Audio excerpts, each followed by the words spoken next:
안녕하세요. 오늘부터 3주 동안 코로나 우울과 스트레스 관리에 관해서 시리즈로 설명을 드리도록 하겠습니다.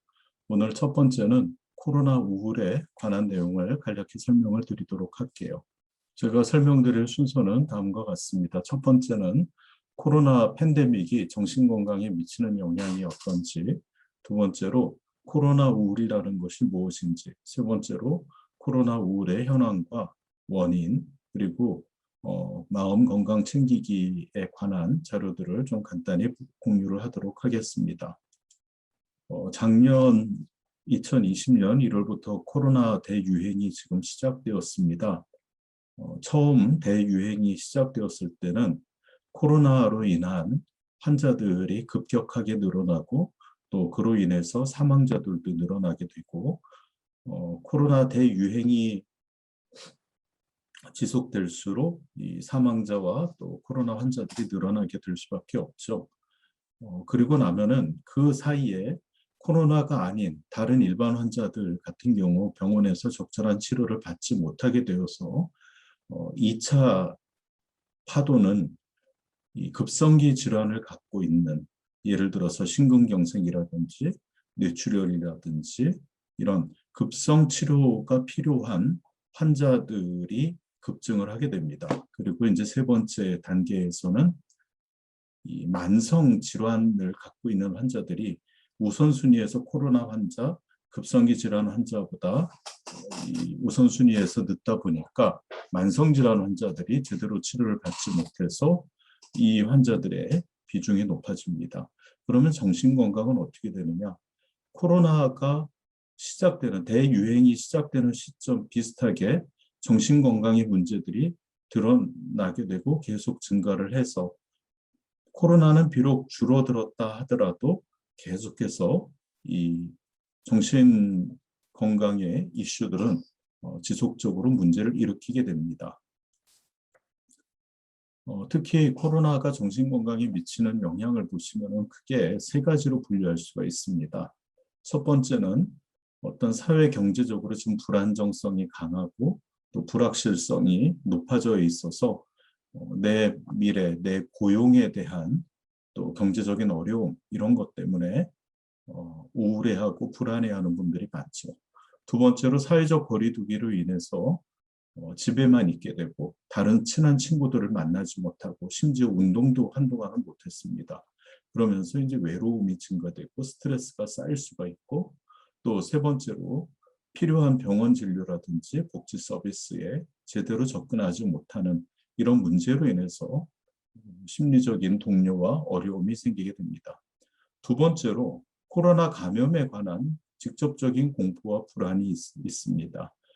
감염이 된다든지 그 후유증이 어떨까 이런 거에 대해서 상상을 하면서 이제 불안해하게 되고 또 내가 만약 감염되었다가 회복됐다 할지라도 주변에서 나를 어떻게 볼 것인가라는 시선이나 편견에 대한 걱정들이 많다 보니까 이런 것들이 정신건강에 영향을 미치게 됩니다.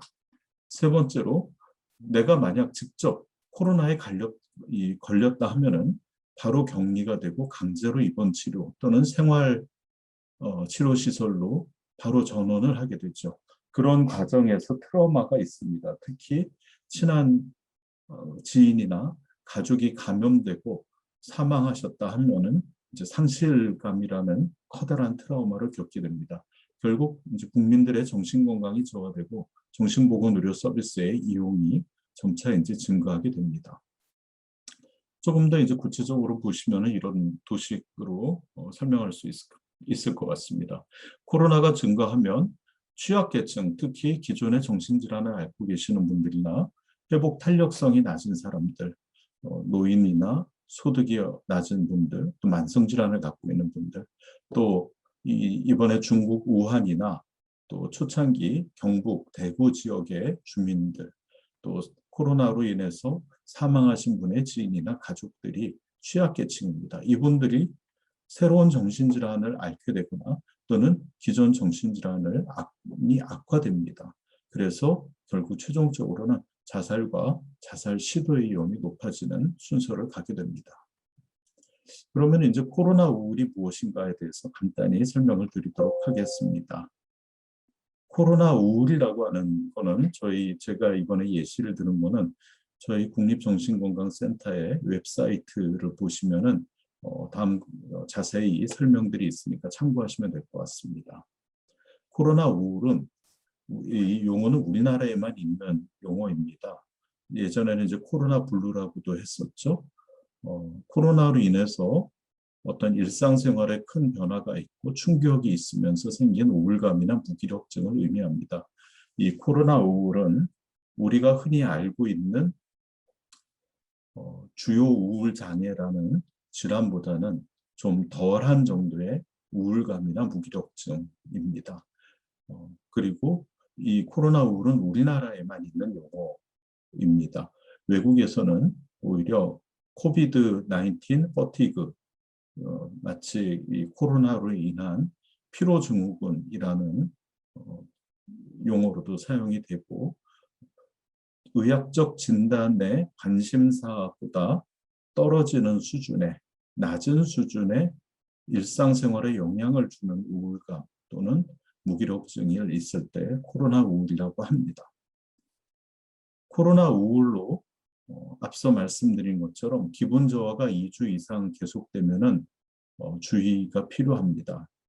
기분 저하가 2주 이상 계속될 때에는 주요 우울 장애, 즉 치료의 대상이 되는 병적 우울증일 가능성이 큽니다. 그래서 여기 보시는 이 PHQ라는 우울증 설문을 여러분들께서 잠깐 제 강의를 멈추시고 한번 2, 3분 내에 직관적으로 해보시면 좋을 것 같습니다. 여기서 4점 이하일 경우에는 우울이 아니고 5점에서 9점 사이일 때는 가벼운 우울, 10점에서 19점일 때는 중간 정도, 20에서 27점일 때는 심한 우울입니다. 그래서 보통 전체 국민들을 대상으로 하는 이 설문조사에서는 10점 이상일 경우에, 즉 중간 정도의 우울 이상일 경우에는 전문가를, 정신과 전문의를 만나도록 권유를 하고 있습니다. 코로나 우울이 아까 말씀드린 것처럼 2주 이상 지속되면 주의가 필요하다고 그랬죠. 왜냐하면 이거는 병적 우울증의 가능성을 강하게 시사하기 때문입니다. 두 번째로, 여러분들이 예전에 우울하지는 않은데, 우리나라 국민들 중에 실제로 이런 분들이 있습니다. 우울하지는 않아요. 그런데 예전에 재미있게 보던 텔레비전 드라마나 유튜브 시청을 해도 이젠 재미가 없고 그냥 무관심해지고 흥미가 없어져요 라고 할 때, 즉 재미나 흥미가 떨어져 있을 경우에도 코로나 우울을 의심을 해야 됩니다. 세 번째로, 다른 사람들이 당신 뭐가 달라진 것 같아, 뭔가 좀 울적해 보여, 피곤해 보여, 아니면은 뭔가 좀 다운돼 보여, 이런 주위에서 변화를 지적할 때도 내가 혹시는 코로나 우울이 아닌지 생각을 해볼 필요가 있습니다. 이 증상들은 코로나 우울에서도 나타나지만 아까 말씀드린 병적 우울증에서도 동일하게 나타나는 것들입니다.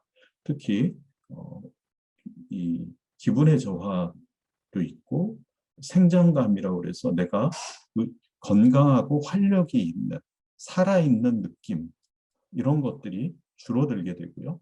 무쾌감증이라고 해서 아까 내가 즐거워하고 흥미를 느꼈던 대상에서 그런 즐거움과 흥미, 동기를 경험하는 능력이 결핍되는 경우가 있습니다. 또 자신에 대한 태도와 느낌이 떨어질 수 있습니다.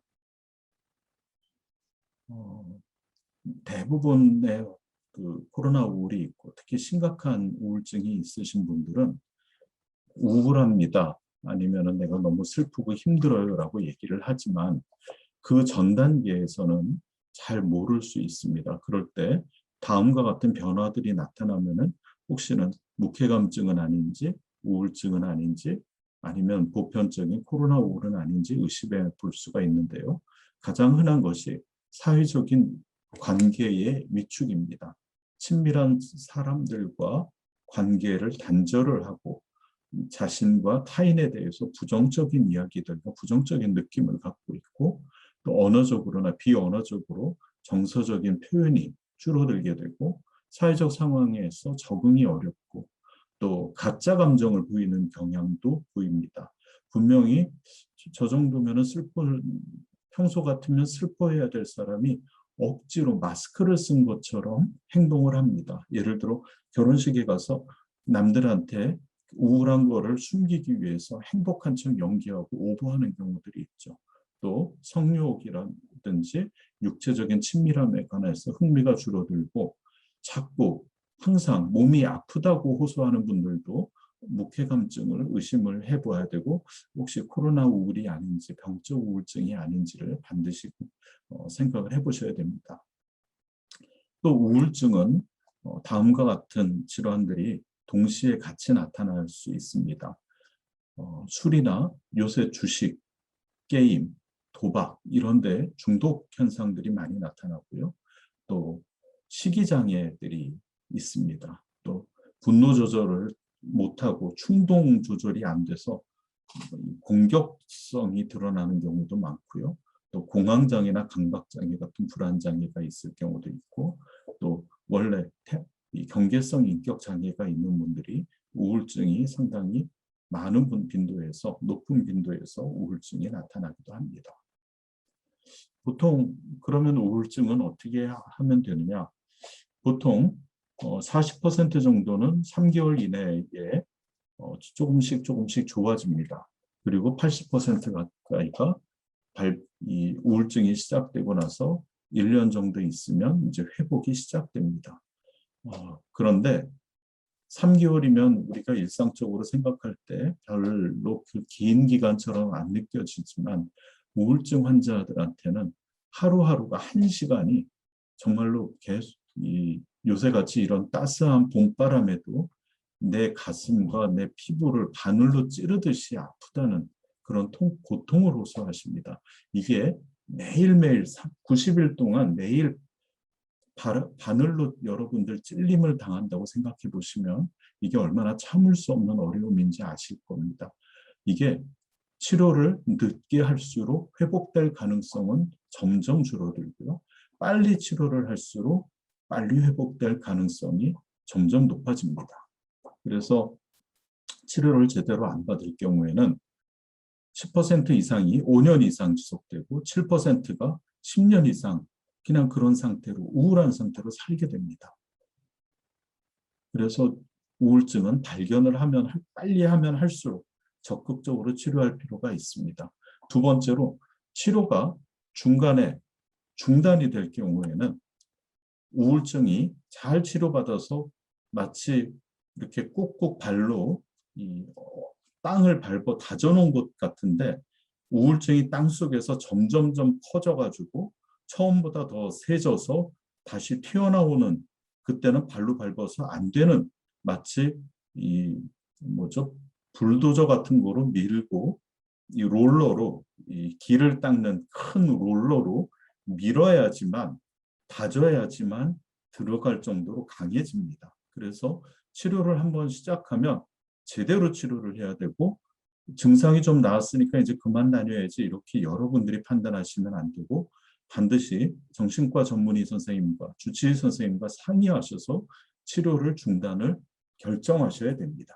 그렇지 않으면 처음보다 더 강한 우울증이 재발하거나 증상이 악화될 수가 있습니다.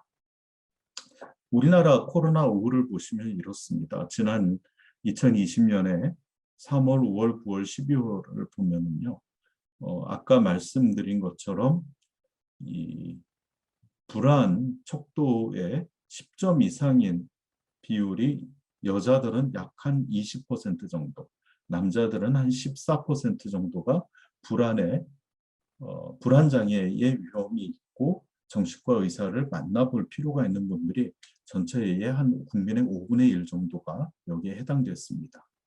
두 번째로 우울증일 경우에는 여성은 한 24%, 약 여자의 4분의 1 정도가 정신과 의사를 만나볼 필요가 있었고요. 남자들도 한 18% 정도가 또 우울증을 앓았습니다. 이 비율은 2018년도에 똑같은 조사를 했었습니다.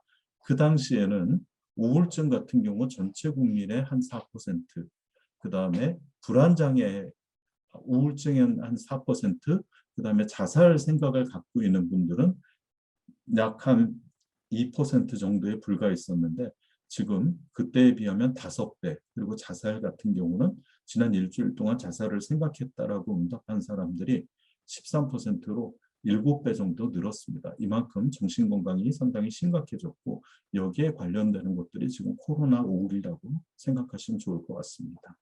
전체적으로 그래서 지난 1년 동안 정신과 의사를 찾은 그 진료를 받은 빈도도 2016년 대비 30%나 증가를 했고요. 특히 주의해야 될 거는 우리 한마음에도 많은 20대, 30대 자매들이 가장 이 코로나 우울에 위험한 연령층입니다. 그러면 왜 코로나 우울이 생길까요? 이 자료도 저희 국립정신건강센터의 카드 뉴스 형태로 있는 거를 제가 그냥 그대로 갖고 왔습니다. 지금 제가 저희 센터의 자료를 그냥 그대로 쓰는 거는요.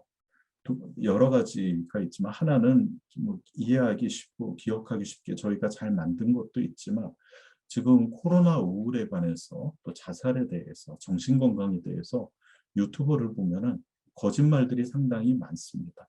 100% 거짓말이 아니라 97%는 사실인 것 같고 90% 정도 이상은 진실인데 나머지를 10% 아니면 살짝 거짓말을 비틀고 자기한테 와서 효과와 이 치료 효과가 입증되지 않은 아니면 자기를 광고하기 위한 그런 유튜브들이 상당히 많습니다. 그래서 여러분들께서 이 강의를 들으시면서 거짓말 아니면 어떤 다른 목적에 의해서 만들어진 그런 정보의 범람을 미리 구별할 필요가 있고 그러려면 저희 국립정신건강센터의 이 자료라든지 두 번째로 정신의학 신문이라는 게 있습니다. 정신과 의사들이 직접 기자가 돼서 이 질환에 대해서나 치료법에 대해서 쓰는 것들이 있는데 그거에 대한 좋은 기사들이 상당히 많습니다. 세 번째로 뇌부자들이라는 유튜브가 있습니다. 이것도 실력 있는 정신과 선생님들 세 분이 출연하셔가지고 요새 있는 많은 정신건강 이슈들을 알기 쉽게 설명을 하고 있습니다. 이 정도가 여러분들한테 쉽게 다가오고 또 비교적 공신력이 있다고 생각이 돼서 추천을 드립니다. 다시 이제 본론으로 돌아가면 코로나 우울의 원인은 세 가지가 있습니다. 하나는 내가 감염되지 않을까 하는 불안감. 두 번째, 지금 막 말씀드린 것처럼 뉴스, 신문, 인터넷에서 코로나와 관련된 부정적인 소식이 걸러지지 않고 계속 쏟아집니다. 무분별한 정보로 인한 불안과 혼란이 있습니다. 요새 같은 경우는 백신 무용론이 있죠. 부작용 때문에 백신이 필요 없다. 심지어 마이크로소프트사의 빌 게이츠가 전 세계 인구들을 조종하기 위해서 이 코로나 바이러스를 만들었고 백신을 만들어서 사람들을 조종한다라는 거짓 뉴스들이 마치 사실처럼 통용이 되고 있습니다. 이거를 전문 용어로는 인포데믹, 즉 정보의 이 대유행, 홍수가 있는 건데요. 그 안에서 여러분들이 분별할 수 있는 지혜를 갖기를 원합니다. 세 번째로 코로나 우울의 중요한 원인 중에 하나는 경제적인 타격, 직업을 잃는다든지 또 실적이 악화된다든지 매출이 떨어짐으로써 또 학생들은 학교가 셧다운이 돼서 다니지 못하면서 일상생활에서 당연하게 여기던 것들이 무너짐에 따라서 혼란을 겪게 돼서 코로나 우울이 생기는 것으로 보고 있습니다. 특히 이 여러분들이 일상생활이 무너지면서 일상생활이 뺏기면서 또 가까운 가족이 사망함으로써 이 상실하는 경험들이 있는 분들이 많습니다. 또 다른 사람의 경험을 뉴스를 통해서 보면서도 또 상실감을 느끼기도 하죠. 이런 경우에 이 상실은 반드시 애도 과정을 겪게 됩니다. 애도 과정은 근데 정상적인 반응입니다.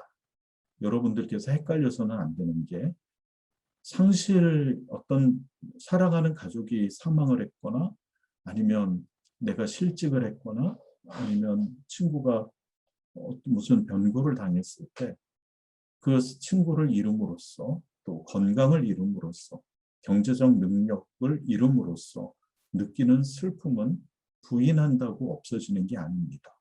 없는 거라고. 나는 크리스찬이기 때문에 이런 게 없어도 돼 라고 하더라도 슬픔은 하나님께서 주신 정상적인 감정입니다. 그래서 그 슬픔은 충분히 인식하고 표현하실 필요가 있습니다. 어떻게 표현하면 더 건강할까요?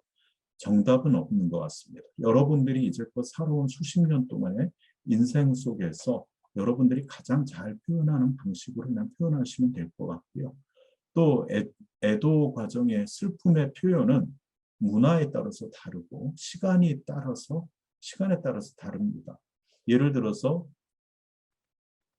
지금 내 친구가 코로나로 인해서 사망을 했을 경우 느끼는 슬픔과 애통함, 10년 뒤, 20년 뒤에 그 과정을 돌이켜봤을 때의 표현은 시간적으로 다릅니다.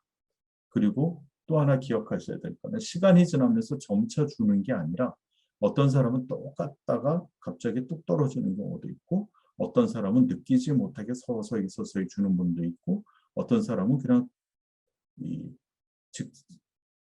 45도 각도로 쭉 빠르게 감소하는 사람도 있습니다. 또 어떤 사람은 슬픔을 잘 느끼는 사람도 있지만 어떤 사람은 슬픔을 선천적으로 성격적으로 잘 못 느끼는 사람도 있습니다. 하지만 이런 사람들 모두 다 애도 과정을 겪게 됩니다. 이 애도 과정을 주는 여러 가지 이유들 중에 하나가 이런 게 있습니다. 일상생활이 다 붕괴됐고 우리 교회 같은 경우는 저 같은 경우 지금 작년 1월부터 지금 거의 18개월 동안 대면 예배를 드리지 못했습니다. 지금도 여러분들하고 이제 온라인을 통해서 만나게 되는데요. 이렇게 일상생활이 붕괴되고 변화되었죠. 또 의사소통 방식이 변했습니다. 옛날에는 제가 회의를 가면은 세종시로 KTX를 타고 가서 회의를 참석하고 KTX로 다시 돌아오면은 대략 저희 회사에서 출근하고 세종시에서 돌아오는데 대략 한 5시간, 6시간 정도 걸렸습니다. 돌아와서는 회사에서 또 일들을 몇 가지 좀 하고 하다 보면 그냥 이제 하루가 금방 지나갔는데 요새는 다 줌을 통해서 영상회의를 하다 보니까 너무 간편해졌죠. 멀리 KTX를 타고 다닐 필요도 없고 길거리에서 쓸 시간을 헛되이 낭비할 필요가 없습니다. 또 저희 직원들 중에 의무적으로 15% 정도는 재택근무를 하고 있었고요. 또 우리 아이들 같은 경우는 학교를 가지 못해서 온라인으로 집에서 학업을 이어가고 있습니다. 또 제가 이제 이번에 코로나로 인해서 이 중앙사고수습본부에서 일을 하고 있는데 이 코로나 때문에 수많은 일들 처리를 해야 되는데 메신저를 통해서 대부분 합니다. 예전 같으면 전화 통화를 했는데 그냥 수십 명의 저와 관련된 사람들을 다 카톡방에 초대하고 아니면 무슨 메신저 방에 단체 메신저 방에 초대해서 거기서 한 번의 정보를 공유하고 결정해서 지시하면은 바로바로 해결할 수가 있습니다. 또 하나는 대인관계와 상호작용이 앞서 말씀드린 이런 고립감, 의사소통의 변화 때문에 이 대인관계나 상호작용이 변화되게 되었습니다. 그래서 가정 내에서 부모와 자녀의 상호작용이 늘었고요. 1인 가구는 외부하고의 집을 나가서 다른 사람들을 만나고 취미활동을 했어야 되는데 이제 전혀 그런 걸 못하게 됐고 또 부모들이 바쁜 경우에는 자녀들만 집에 덩그러니 남아있을 수밖에 없죠. 이런 고립과 단절은 여러분들을 상실감과 이어지게 합니다. 원래 대인관계와 상호작용은 애착행동을 유발을 합니다. 그리고 그 애착행동을 통해서 어, 교정적 정서 체험이라는 치료적으로 강력한 어떤 이 공감의 형태들이 일어나게 되는데, 고립과 단절을 통해서, 온라인을 통해서는 이런 교정적 정서 체험이 잘 이루어지질 않습니다. 그래서 건강한 자기감을 형성하는 데 상당히 좀 지장을 주게 되고, 이런 부분들이 코로나에도 영향을 주게 됩니다. 그러면 코로나 대유행 시기에 마음 건강은 어떻게 챙겨야 할지 말씀드리겠습니다. 이것도 마찬가지로 저희 국립정신건강센터에 구체적인 자료들이 있습니다. 이 카드 뉴스의 제목은 대국민 마음 건강 지침입니다. 모든 거를 제가 다 말씀드릴 수는 없고, 제일 중요한 거를 몇 가지 말씀드리면, 하나는 불확실성을 여러분들이 의지로 받아들인다, 의지로 이길 수도 없고, 그거를 거부한다고 해서 불확실성이 좋아지진 않습니다. 지금 이 코로나 상황은 내 능력 밖입니다. 하나님의 능력과 하나님의 통치 안에서는 있지만, 하나님의 통치 능력 안에 있다고 해서 내가 이거를 권장할 수 있는 건 아닙니다. 그거를 받아들이셔야 됩니다. 그래서 불확실성이 너무나 많습니다. 심지어 아스트라제네카가 처음에 이 파이자도 그렇고 백신이 소개됐을 때 이 청소년들은 맞지 말아야 된다라는 보도가 있었습니다. 부작용 때문이다, 아니다, 뭐 이런 것도 없이, 밑도 끝도 없이 맞지 말아야 된다. 노인들에서는 맞지 말아야 된다고 그랬죠. 왜냐하면 거기에 참여한 이 피험자 수가 너무 적었었습니다. 그런데 그런 것들이 없이 그냥 무분별하게 이 사람들은 맞지 말아라 라고 하니까 마치 우리 국민들은 부작용이 심해서인가 보다라고 생각하고 백신에 대한 거부감들이 컸었습니다. 두 번째로 마스크를 쓰지 말라고 선동하는 사람들이 꽤 많았습니다. 지금은 마스크를 안 쓰면 안 된다는 걸 모든 국민이 알지만, 작년 이맘때만 해도 마스크 쓰는 거에 대해서 반대를 많이 했고, 심지어 미국에서는 1년 내내 마스크로 인해서 데모도 하고 갈등들이 많았었죠. 이런 일이 생기는 거는 신종 감염병 같은 경우 우리가 충분한 정보를 갖고 있지 못하기 때문에 여러 가지 혼란이 있고 불확실성이 생길 수밖에 없습니다. 그거를 자연스럽게 이해하시고 정확하게 정부를 통해서, 전문가들을 통해서, 전문가 단체와 학회를 통해서 전달되는 메시지만 정확하게 받아들이시면 좋을 것 같습니다. 그리고 비록 비대면이라 하더라도, 아니면 보기 싫은 가족이라 하더라도 소통을 계속하시면 좋겠습니다. 마음을 주고받을 수 있게 카톡으로 안부를 전하고 위로의 이야기들을 전하고, 오늘 내가 큐티를 하면서 은혜 받은 말씀들을 나눌 수 있다면 좋은 소통의 채널이 되고 공감대가 형성될 수가 있습니다. 여러분들이 또 가치 있고 긍정적인 활동, 저는 취미 활동을 좀 하라고 말씀을 드립니다.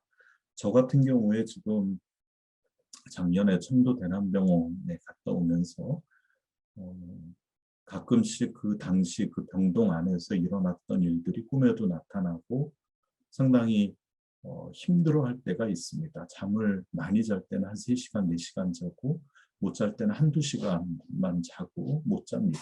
그때 제가 이제 쓰는 방법은 자려고 애를 쓰지 않고 그냥 침대에서 일어나서 제가 고등학생 때 봤던 고전 문학들을 다시 읽었습니다. 이게 뭐 많은 책을 읽지는 못했어도 그냥 그 시간에 내가 평소에 읽지 못했던 책들을 차라리 잠이 안 오니까 이때 보자 해서 여러 가지 책들을 많이 봤습니다. 그리고 학창 시절에 느꼈던 것과 또 30대에 느꼈던 것과 지금 이제 50대에 느끼는 또 그 감정이 다르더라고요. 이런 것들을 통해서 저를 힐링하고 저한테 도움이 많이 되고 있습니다. 또 하나는 규칙적인 생활을 하셔야 됩니다. 특히 청소년들 같은 경우 학교를 안 가니까 아침 8시 반에 일어나서 수업 출석 부르고 그다음에 그냥 대충 수업 듣고 하루 종일 이 게임하고 온라인만 합니다. 온라인상에만 머뭅니다. 그러면 저녁엔 다시 잠을 또 못 자고 불규칙하게 자게 되고 식사도 불규칙하게 합니다. 이런 것들은 정신건강에 다 좋지를 않기 때문에 반드시 여러분들께서는 규칙적인 생활을 하실 필요가 있습니다. 그리고 서로를 격려해주고 또 주변에 아프고 코로나에 걸린 사람들을 혐오하거나 미워하지 말고 그 사람들을 격려해주고 관심을 가져주고 따뜻한 이 문자라도 좀 나눠주면 어떨까 싶습니다. 그리고 이제 이 상당히 중요한 내용입니다. 저도 잠으로 상당히 계속 어려움이 많았는데 밤에 잠이 안 온다고 해서 낮에 많이 자는 분들이 있습니다. 그러고는 낮에 잘 거 다 자놓고는 밤에 잠이 안 온다고 하십니다. 약 달라고 합니다. 이런 분들은 약으로 치료가 되질 않아요. 첫 번째는 낮잠을 피해야 되고 두 번째로 자고 일어나는 시간은 반드시 일정하게 규칙적이어야 됩니다. 또 하루에 잠자리에 들 때만 눕고 다른 시간에는 눕지 않아야 되고요. 저녁 5시 이후에는 운동이나 TV나 스마트폰을 보는 거나 이렇게 뇌에 과도하게 각성 상태를 유발할 수 있는 활동들 아니면 전자기기 아니면 카페인, 초콜릿 이런 카페인이 많이 들어있는 것들은 피해야 됩니다. 그리고 자기 2시간 전에 따뜻한 물로 가볍게 샤워를 좀 해주고 또 침실은 조용하고 좀 컴컴하게 만들어 놓고 시계도 치워서 충분하게 휴식이 될 수 있는 시간이 되도록 합니다. 또 요새 먹방이 유행이다 보니까 자꾸 저녁에 과식을 하시는 분들이 많습니다. 스트레스 때문에도 과식을 하죠. 근데 저녁 시간에는 밥을 많이 먹으면 아니면 그 기름진 음식들을 많이 먹고 탄수화물이 많은 음식들을 먹으면 그거를 소화시켜야 되기 때문에 잠을 방해를 하게 됩니다. 이런 것들을 피하면 됩니다. 상당히 여러분들이 건강하게 잠을 잘 수 있는데 도움이 될 거라고 생각이 듭니다. 이 건강한 수면을 위한 수칙은 지키기가 실은 되게 어렵습니다. 저도 잘 안 되는 부분들이 많은데요. 또 일주일 정도 했다고 해서 바로 효과가 나타나는 건 아닙니다. 3개월, 6개월 여러분들의 생활 습관으로, 건강한 습관으로 고착을 시키고 이게 굳어져야지 그 다음에 잠은 자연스럽게 따라올 수 있다는 것을 꼭 기억해 주십시오.